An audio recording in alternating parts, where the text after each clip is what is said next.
Social মিডিয়ার জাতীয় ভিলেনে পরিণত হয়ে গিয়েছি আমি এক প্রকার। নগর ভবনে কোনো প্রশাসক বসবে না, নগর ভবনে কোনো উপদেষ্টা বসবে না। সেখানে যদি কোনো ধরনের অ্যাডমিনিস্ট্রেটিভ প্রবলেম হয়, আমরা ৭৫ ওয়ার্ড থেকে যারা সাবেক কমিশনার ছিল, সাবেক কাউন্সিলর, ভোটার, গণ্যমান্য ব্যক্তি, স্কুলের প্রিন্সিপাল, তাদের নিয়ে আমরা প্রয়োজনে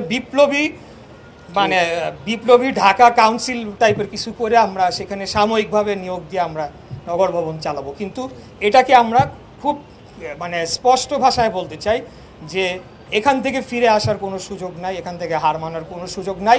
আমরা স্পষ্টত বলে দিয়েছি, লিগালি আইনত আমি এখনও মেয়র। আগামী মেয়র নির্বাচিত হয়ে দায়িত্ব গ্রহণ না করা পর্যন্ত তারা শপথ গ্রহণ করাইলো কি করাইলো না এটা তাদের সমস্যা। এখন সেটাই বলছি, স্ট্রাকচারাল চেঞ্জটা আনা দরকার। শপথ রুম একটা নির্বাচন কমিশনেও থাকতে পারতো, সেখানে নির্বাচন কমিশনই পড়া দিত, কিন্তু আইনে তাদের সেই এখতিয়ার দেওয়া হয় না। তো এই বিষয়গুলো নিয়ে কথা বলার দরকার রয়েছে আগামীতে। এবং আমরা যেটা বলছি যে পুরো আন্দোলনের সময়টাতে আমরা নিশ্চিত করেছি সকাল বিকাল রাত দুপুর সন্ধ্যা যে জরুরি সেবা সেগুলো যাতে অব্যাহত থাকে। আমি নিজেও কন্ট্রোল রুমে কথা বলেছি, অন্যান্য কর্মকর্তাদের সাথে কথা বলেছি, বিশেষ করে যখন ভারী বৃষ্টিপাত হয়। শাইনি চুলে এখন হবে সব হেয়ার স্টাইল। সিল্কোর দ্বিগুণ শাইনি চুল প্রতিদিন। জলাবদ্ধতা সমস্যাটা যাতে দ্রুত নিরসন করা যায় সেজন্য আমরা কাজ করে চলেছি। আপনারা জানেন যে আমাদের দল কিন্তু আমাকে এই পদে নমিনেশন দিয়েছে, কারণ আগামীতেও তারা হয়তো বা আমাকে নমিনেশন দিতে চায়। তাই সিটি কর্পোরেশনের জনগণের দুর্ভোগের যে কোনো বিষয়ে আমাকে আজকে থেকে না, আমরা বহু আগে থেকেই প্রোগ্রাম করে আসছি। না, কাউন্সিলরের বিষয়ে এখানে কোনো কথাই হয় না। এখানে একটা বিষয় মনে রাখতে হবে, তারা তো আসলে কোনো আইনি ফাঁক ফোকর পাচ্ছে না। যেটা বলা হচ্ছিল যে তারা নাকি মেয়রদেরকে অপসারণ করেছে, দ্যাট ইজ ট্রু। যারা অনুপস্থিত ছিল তাদেরকে অপসারণ করা হয়েছে। কোথাও একটা চিঠিতে লেখা নাই সমস্ত নির্বাচন বাতিল করা হলো।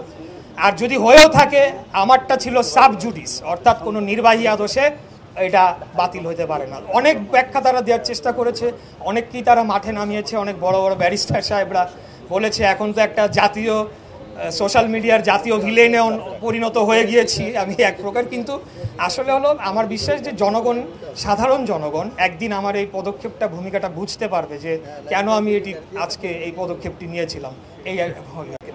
আমরা তো 3 জন উপদেষ্টা ক্যাটাগরিক্যালি, খলিলুর রহমান, আসিফ মাহমুদ, সজীব ভুইয়া এবং মাহফুজ আলম, লিখিতভাবে দিয়ে আসা হয়েছে মাননীয় প্রধান উপদেষ্টা বরাবর যে তাদেরকে অপসারণ করতে হবে, তাদেরকে পদত্যাগ করতে হবে। অতএব তারা থাকা অবস্থায় কি নির্বাচনে বিএনপি যাবে কি না সেটাও তো আপনাদের বিবেচনায় নিতে হবে, কারণ আমরা তো পদত্যাগ জানিয়েছি। আর যার পদত্যাগ তারা থাকলে না, আমি মনে করি যে বিএনপি নির্বাচনের জন্য আন্দোলন করছে, বিএনপি অবশ্যই নির্বাচনে যাবে, তারা পদে থাকতে পারবে না।